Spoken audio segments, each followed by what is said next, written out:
the White Stripes tour was about to start right at the end of all this. And we had the first show, we were opening for the White Stripes at the Forum. It was going to be their big, moment. And literally like a few days before that Forum show, LA show for us just would have been this big old thing. The White Stripes broke up forever.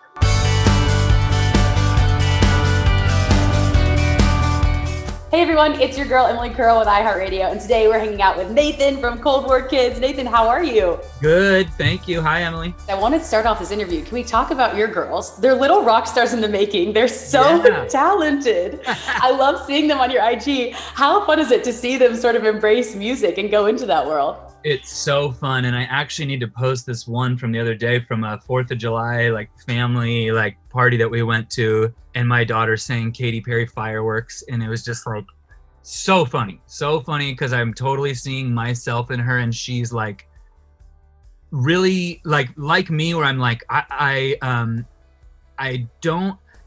very particular about the performing in the right atmosphere. And if I can kind of trick her into sort of you don't have to do this, only, nobody's making you. And actually you can only do it if you really want to, then she'll be like, oh, okay, then I want to. But if I'm like Leo, everybody wants you to sing, she's like, no way, I'm out, and so also a little reverse psychology on her. Very much. Yeah. It's funny.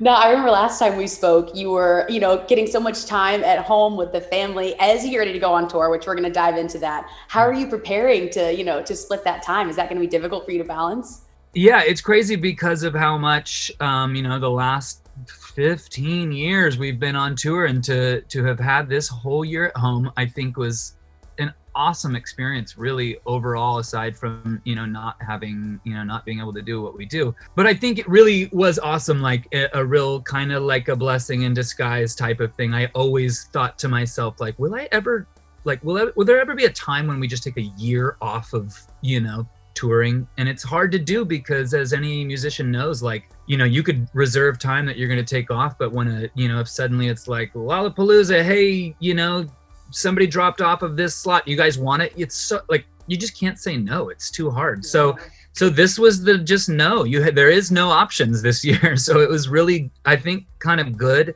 especially for somebody who probably has a workaholic type of mentality with all of this, where you're your own boss and you have to I love writing and recording and touring and all of it. So yeah, so balancing that with the family, it's a lot, but it's awesome. And it's gonna be rad. I mean, to spend a month with Kings of Leon all over the US, the timing of it is just incredible, and we're all super stoked. Yeah, I mean, okay, congrats. Going on tour with Kings of Leon, that's so sick. Yeah. Take us a moment. When did you first find out that this was going to happen? There was talk of hey, just the whole FYI, don't get super excited, but this could happen, and that's always such a weird thing. It's ooh, okay, well, what do we got to do to make it happen? It was okay, well, we have a friends of friends that know them. Do we call them and be hey, we really put us at the front of the line of this, hi, yeah, we're great people. We're gonna, whatever we need to do. But so we just had to kind of be chill, and it really was only a week, and they got back to us and we're great, we're doing it. And I have started playing tennis in the pandemic. A bunch of us, band and guys, started all playing, and so we're playing the day that our bass player must I think saw the text first while I was over here playing, and he's we got the tour, and we just we're screaming, we were howling, we were on the courts just truly screaming. It was a scene from Old School or something, because I think Most had brought some beers onto the tennis court, literally popping beers and doing this and just being this is fun. We needed a summer outdoor tour, and it's great. I mean, we've done we've always done all these one-offs for large artists, but to do a whole tour like this of just big rooms, it's just awesome timing. It's gonna be really fun. So yeah. Okay, so aside from playing tennis, drinking beers, how do you prepare for this tour? What goes into it? That's it. No, just kidding. That's all you need. So we actually, we've done a ton of rehearsals. I mean, we have so much music from so many years, and especially, with this New Age Norms series of now the third record coming out during this tour. It's a lot to learn, all this music. So we actually have some friends who do sort of music direction, and we've been rehearsing with them, where for the first time, we've always been pretty loose with sort of make a set list as a group, sometimes right before the show, go out and vibe it out and feel it out. This is the first sort of professional approach we've taken, where it's really rehearsing, and it's very exhausting to really do it the same way every time and get really tight with it. And there's a very sort of pop approach, which would be take your 3.5 minute song, shape it down into 2 minutes, and pack, twice as many songs in to your set. And so that, because we have so much music and because we've been playing so much of it for so many years, it's you get to kind of make a little greatest hits set. And so that's kind of what we're doing. And it's really rad. So you kind of touched on this, but are you going to be playing some of the brand new album on this tour? Yes. And we have as we always like to push ourselves more than necessary, we have a bunch of headline shows in between, nights off of Kings of Leon tour. So we'll have longer sets those nights, and dig a little deeper into the new stuff and all that. So now, one thing that I had to ask you about too is, speaking of tours, I noticed a post on your Instagram where you talked about how in your younger years you turned down the tour for Oasis, which I thought was so interesting that you shared that. Was there any other tours in the past that you wish you maybe wouldn't have turned down? Totally. And we had it's funny because when we were, in those earlier years, a lot of it was these were the most tense, inner band, disagreements, because we were we had these incredible opportunities, and at the same time we were just so burned out from touring all the time, and we didn't, we weren't used to it. It's such a bizarre thing when a sort of a dream come true thing happens, but you're we can't do it. There was a Coldplay tour, 10, I don't know. Yeah, so many years ago. There's so many things, and it's actually even sad. There was a Tom Petty bunch of shows that we just we were oh my God, we can't do it. And it's he's gone now. There's things like that I think even this last year, gave me a lot of perspective on knowing it's okay that we did that then, but also man, there's opportunities that don't come back again. So that Oasis one particularly I think hurt, because it's just man, that would have been so fun. And when you're home for a year thinking about things in the past years that you have to just keep moving forward and go, but you get a little time to reflect. One of the biggest, craziest moments really was that we had been touring our first record and really touring a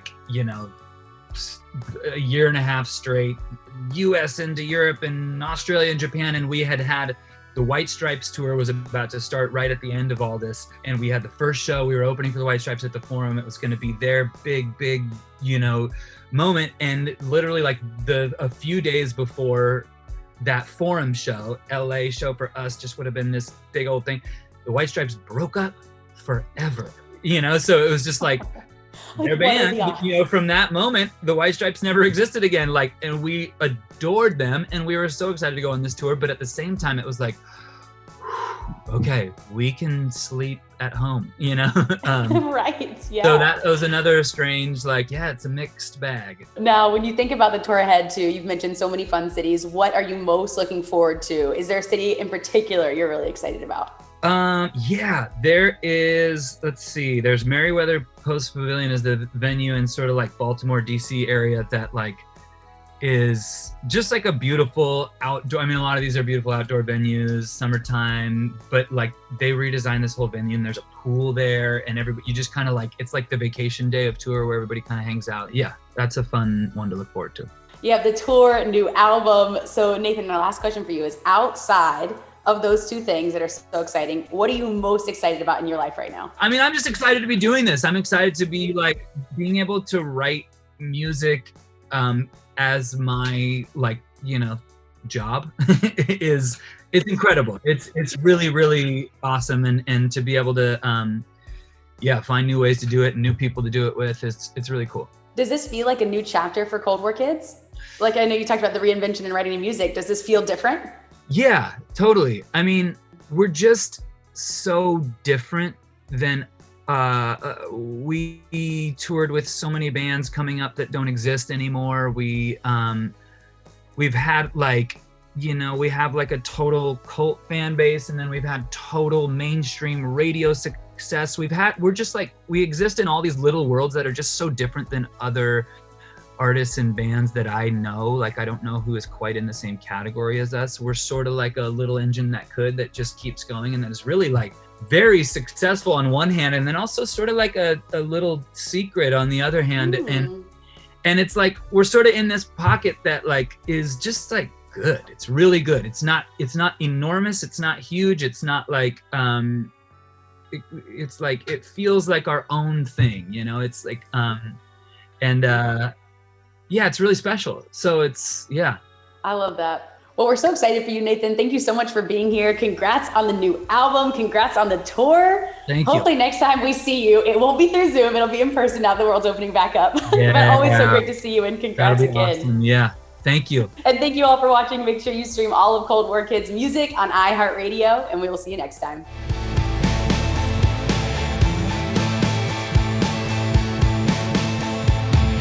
Hey guys, thanks so much for watching. Did you like that video? You can check out more over here. And don't forget to subscribe to iHeart right here. And if you're already a longtime fan, make sure you ring the bell down below so you don't miss a single video. Bye guys.